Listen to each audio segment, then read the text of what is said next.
Staying motivated to read can be really difficult. So today I thought I would just share my personal top tips for reading more consistently. Reading can add so much value to your life, whether it's general knowledge, upskilling, or coming up with creative ideas. Consistent reading can make such a big difference in those areas. Now, if you wanted to jump to any particular tip, I've left timestamps in the description below. So my first tip is just only read books that interest you. I know that kind of seems obvious, but when I started reading a lot more, I felt like I had to read a lot of the classics, the ones that everyone has read or that are really well known or famous books, but some of them I just found really boring and dry. I ended up forcing my way through them, but looking back, it was probably better for me to read something that was more relevant to me at that time in my life. I find reading books about things that I'm learning about in the current moment the most engaging, and they're the ones that I get the most out of because I feel like I can apply what I'm reading directly into my real life. Tip number 2 is just read all the time. Any opportunity you have to read,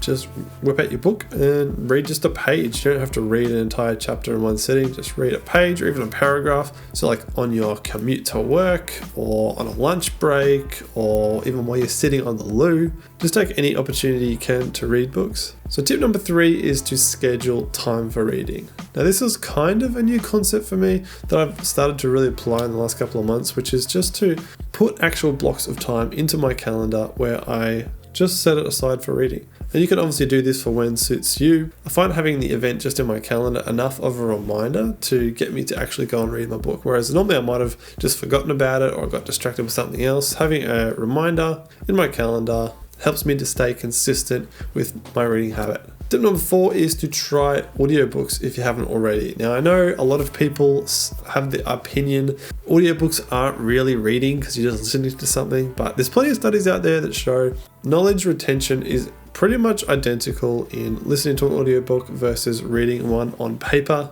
And you might find that it just fits in better with your lifestyle. I always really enjoy reading a book while I'm out for a walk or something like that. And it just means I don't have to be sitting in the one place while I'm reading my book. So tip number 5 is to buy a Kindle. Now I've made heaps of videos about these, so feel free to go and check them out. But there's heaps of benefits to using a Kindle, including the fact that Amazon books are often cheaper, significantly cheaper than physical copies. It's more convenient to carry around a Kindle with multiple books on it than it is to carry around multiple physical books. And finally, there aren't as many distractions on a Kindle compared to like your phone or a tablet, just because it's designed purely for reading books. So tip number 6 is to swap social media for reading. And I've tried this with a few different habits, and the idea is just to delete or hide your social media apps on your phone and replace it where it was with something like a Kindle or the iBooks app. And the idea is that when you just pull out your phone to check your Instagram, instead of checking your Instagram, your iBooks app will be there and you'll be prompted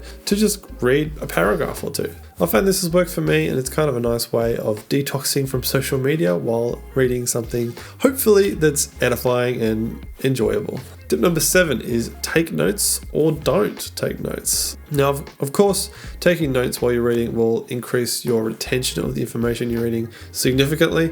And this is something I'm still working on, trying to figure out what system of note-taking works for me. But at times, I've also found that taking notes can be a distraction and makes me feel like I have to study the book rather than just enjoy it. So I'd say if you don't really like taking notes, or you're not enjoying them, or they're distracting you, then just don't take notes. Just read the book, enjoy the book. Number 8, make sure you read to relax from time to time. And I know I love to read non-fiction books because I love to learn, but I think my brain likes to have a break from time to time. Reading something like a novel, a fiction book or something like that is just a great way to relax and enjoy reading just for reading's sake, not for wanting to learn something or to improve in some area, just to enjoy it. Number 9, don't read too many books at once. Now, I've definitely been guilty of this, and I currently am quite guilty of it. I've got probably maybe 5 or 6 books on the go, but the downside to this I've realized is that I tend to get a bit distracted and fragmented, and I forget the train of each book that I'm reading, and then I end up not reading them at all. So I've personally found the sweet spot to be 3 books, because when you are reading multiple books at once, it's really beneficial to be able to bounce the ideas from each book into each other, if that makes sense, and sort of mix the ideas in your own head. Plus, if you're in a different mood from time to time, then you can switch between which book you feel like on a particular day. But any more than 3, I've personally found to just be too distracting. And lastly, my final tip number 10, is to use GoodReads. Now, if you don't use GoodReads, I highly recommend it. It's a website that's kind of like the IMDb of books. And the best part about GoodReads is that it's quite social. You can sign up for an account and then you can follow your friends or other people online who have similar interests to you. You can share notes.